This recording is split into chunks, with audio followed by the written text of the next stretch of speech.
Hi. You caught me practicing. I figure at some point Oscar Isaac's going to stop playing guys who roll their eyes into the back of their heads in Egypt, so thought I'd get a couple reps in.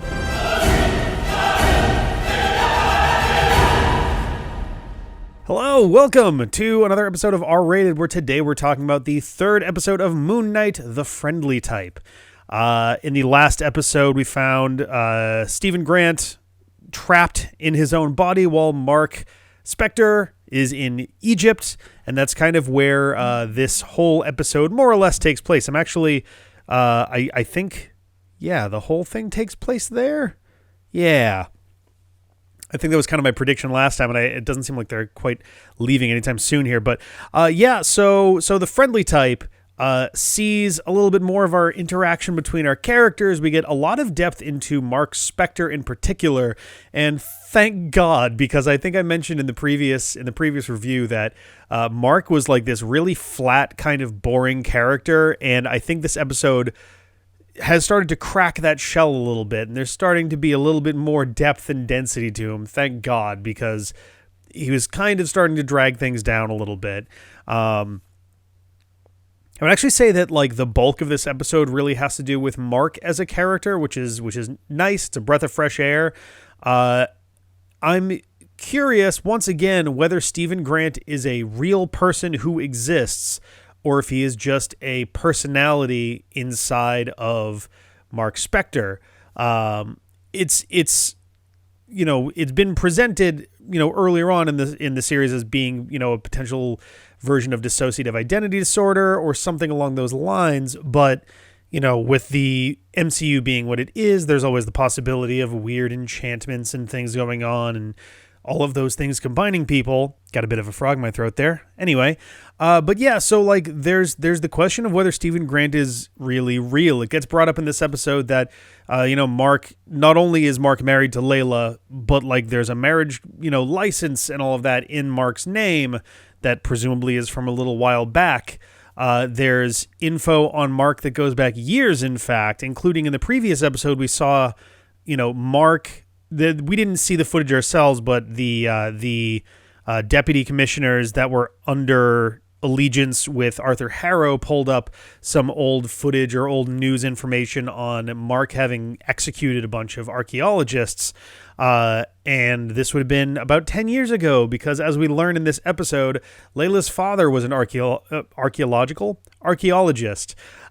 who we don't learn a ton about explicitly, but then we kind of learn in the end that the reason that Layla, who is originally from Cairo, left Egypt was because her father was killed. And Marc never really filled her in on that. There's going to be a bit of a clearer sort of betrayal going on in all of this. But Layla asks why he hasn't told her about this before, and like, how long has this been going on? What's the deal with this Stephen situation? And Marc kind of says that like, oh, this is something that I've been dealing with for a while, like that I had control of for a while, but recently it started to become a problem. So he mentions later in the episode that he is unwell, that he's got, problems and things too. So it's starting to feel more and more like Stephen Grant is a fragment of Marc and not his own separate person. It makes it very interesting that the show opens on Stephen as his own character. Also, that Marc is very used to like being in the reflections and kind of going like, hey, I need control. I need, I need to take this back. This episode actually features the first instance of Marc actually blacking out. Usually it's Stephen that we see blacking out, and then Marc takes control and we flash back in after he's done and it's back to Stephen. But this time we actually see it, I think, twice, where Marc blacks out and comes back too. But what's interesting is Marc asks Stephen like, whoa, what did you do? Because at one point, so he's dealing with these 3 Egyptian thugs, and he's trying to like get info out of them because they killed his informant who was trying to help him find Amit's tomb. And when he snaps out of, I think, his second blackout, he's literally actively stabbing one of the guys in the chest, and he is dead. And he demands to know from Stephen, like, what did you do? And Stephen's like, I didn't do anything. I had nothing to do with this. So either Khonshu is is taking control of Mark's body, Steven's body, whoever's body, or there's yet another personality that's taking control in all of this. Maybe the Moon Knight is just its own entity that is in there somewhere that just comes out when things get really hairy. I'm not really sure. Later on in the episode, Steven actually takes control in the middle of a fight for some reason. Like a really brutal fight. Steven suddenly like, no, stop it. Like stop killing these guys who have guns and are trying to shoot you to death. And he comes out and he's wearing like the suit as opposed to the like cloak and the wrappings and all of that. And he's like, it's fine. We can stop. We can all talk about this. And I think he gets impaled in the chest. And he's like, okay, Mark, come out. And like Mark comes back out. And it's like, it's done as a comedy beat. And it's not necessarily a bad beat. It was a pretty funny kind of like snap to and back. But it's another one of those moments where a thing happens just to be immediately undone. And the show is starting to do that a lot, and I'm not sure how I feel about that. Also, taking over in the middle of a fight just seems like a really bizarre move, considering Steven's track record in fights versus Mark's track record in fights. So, I don't know. I mentioned, that either there's a third personality or Khonshu is taking control, which he does do at one point because Khonshu essentially arranges for the Ennead to meet, or most of it anyway. So it's interesting. We see 6 gods, or 6 avatars of the gods. Essentially, at any point they can call a meeting, and the avatars of the gods will convene. And there are portals that appear that take them into the core of the Great Pyramid of Giza. And there were 5 gods that were in there. There was Horus, there was Isis, Tefnut. I don't remember the other 2. There were 5 of them, and then there was also Khonshu, which begs the question of, okay, so Amit is buried right now, so where are the other 2? This is now the second time that 2 of the gods are missing from the Ennead, which is kind of interesting.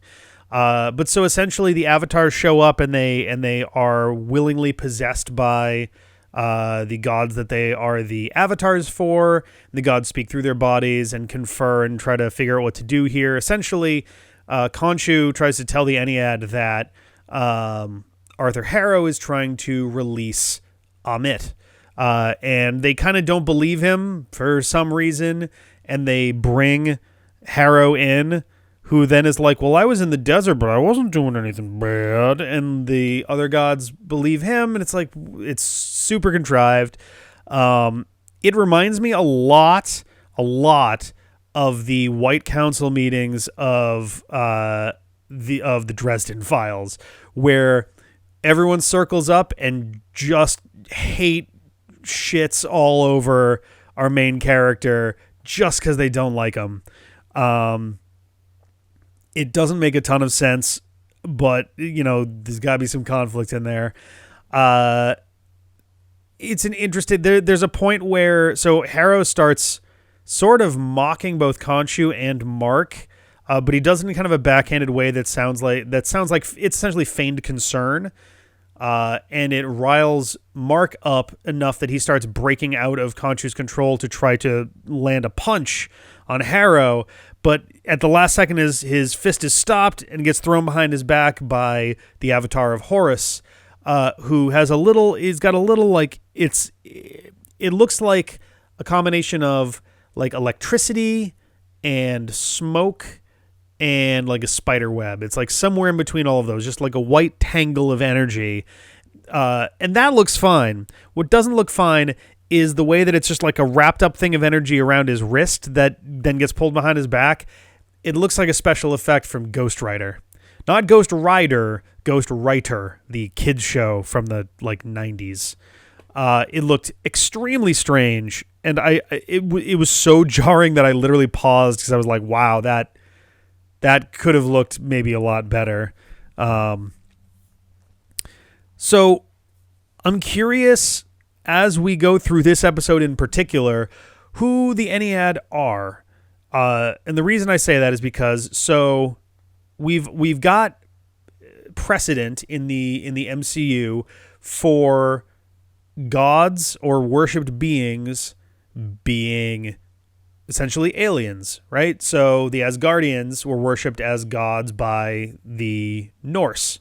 And the Egyptian gods, the Ennead here, it's unclear if it's a similar situation. Are they aliens? Are they some kind of celestial beings? Are they an earlier form of super beings prior to the age of humans and superheroes? It's not super clear, which is interesting because by the end of this episode, and it's a really cool effect, it's one of the most dazzling effects that we've seen in the entirety of the TV wing of Marvel Studios. Essentially, they are trying to find a map to Amit's tomb because they lost the scarab. And they go on this little journey. They go find a guy named Mr. Mogart, Mr. Mogart. And he has the sarcophagus of someone named Senfu, I think. And he had essentially created a map, and it was encoded in a way that Steven is able to figure out.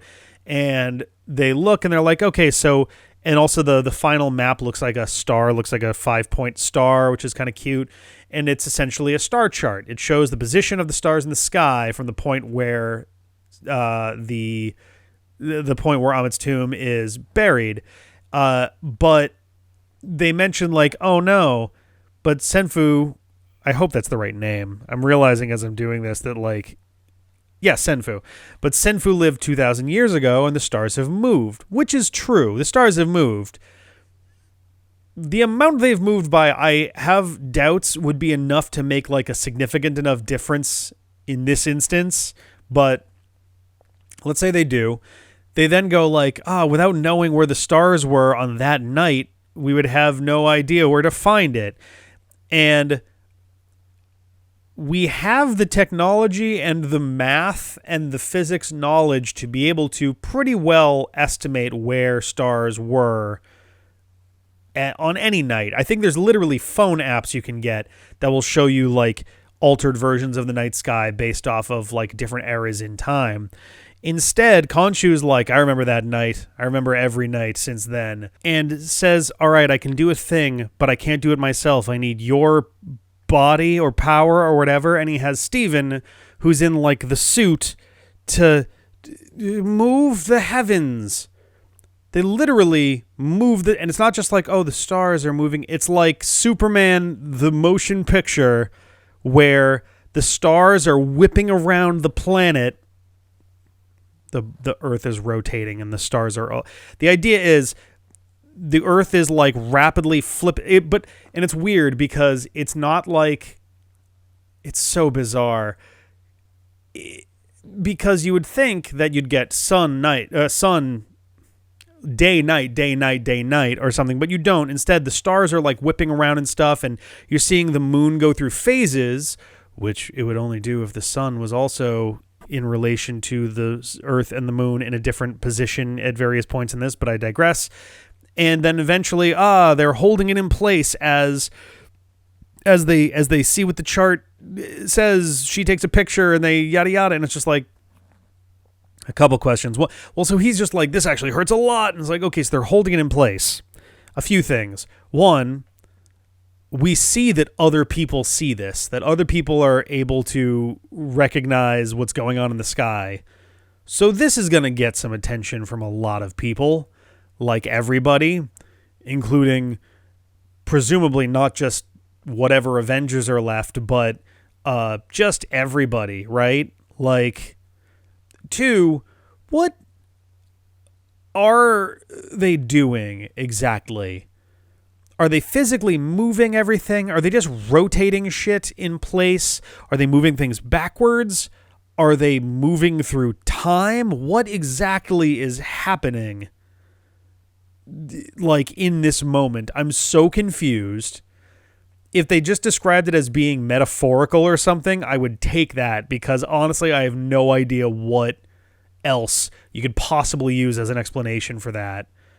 Earlier in the episode, Khonshu on his own causes a very rapid solar eclipse. with the intent of getting the attention of the gods in order to like bring them together for a meeting. And Horus basically says, hey, you do shit like that again, we're gonna bury you in stone. And so when they move the heavens, that's exactly what happens. Khonshu's like, all right, the rest is on you. I'm out of here. And he gets, contained within a stone idol of himself. And I'm so lost as to what the Ennead are, what their powers are, and what just happened in this episode, because it's so nuts. So this episode was pretty all over the place in some good ways, but also some ways that were kind of strange. The mirror stuff remains kind of an interesting facet of this, though the downside is that sometimes they make stuff way too mirrory, like the knife that the thugs in Egypt were using to fight against Marc is the fakiest, fake dull prop knife I've maybe ever seen. It looked like round, but like the whole reason they do that, because like normally you'd be like, oh, if it's like some street thug guys with like little mini machete style knives, those would be beat up knives because presumably they've used them a bunch, but also just, they're probably not polishing their knives. Like there's no reason for that. This is like chrome, so shiny and reflective. So you can see Steven in the reflection going, hey, don't do that. And like all of that stuff. It's so weird. There's also a point where they're riding a boat to go to Mr. Mogart's like place, whatever zone he's in. And they are clearly kind of using like a green screen or a blue screen or something. And it's just, again, it's similar to the falling stuff. Like it's close, but something is just off enough that just your brain reads it as uncanny, and it's kind of hard to look away from. Speaking of Mr. Mogart, I thought he was a fun character. I don't know if he's dead or not.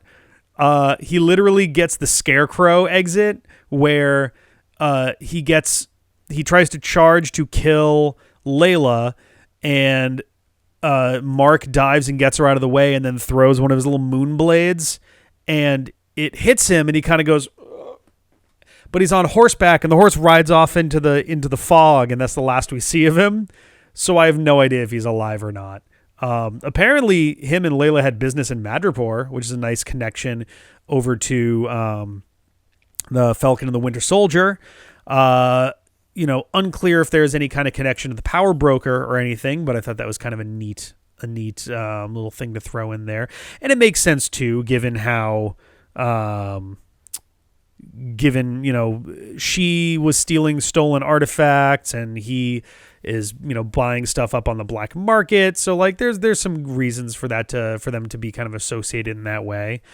I'm just like, I feel like this probably would have made a better movie overall still. I give this episode a 7 out of 10. I think we're starting to get somewhere with this. And I think Marc starting to have a real character is helping a lot. Harrow is becoming very devious. He winds up essentially like mocking Khonshu. I keep wanting to say Khonshu. Khonshu. Khonshu. I think it's Khonshu, right? He wants to he mocks Khonshu for essentially turning him into the weapon that he's become, and that he is going to, release Amit, and it's basically Khonshu's fault. We're starting to see a lot more depth out of all these characters. I also had a note that I forgot before, which is that Mogart looks like an Egyptian Ashton Kutcher. And I think that's where I'm going to end this episode. I don't have any new predictions just yet. I guess they're going to head for Amit's tomb next, now that they know where it is, or they'll have a pretty easy way of locating it, which makes me wonder if episode 4 is actually going to be where Amit's tomb, maybe episode 4 ends with Amit's tomb being open and episode 5 is like the blowback from that or something, But regardless, I give this one a 7. I think it's getting better. I want to see some more improvements still, but it is getting more investing and more interesting, and I do want to see where things go from here. I would love to hear what you guys think of this episode. Please feel free to throw your own ratings in the comments below. Feel free to like and subscribe if you like this video. I hope to make a bunch more of these. I'm also looking for plenty of new suggestions on other stuff I can cover outside of the MCU. I'm happy to check out some other stuff. I'm hoping to catch both Sonic 2 and the Batman and Everything Everywhere All at Once in the next, couple weeks. I'm also catching Doctor Strange too, but that's, part of the MCU and all that. But anyway, thank you guys so much for watching. I'm going to get out of here. I'll catch you later. Have a good one and bye.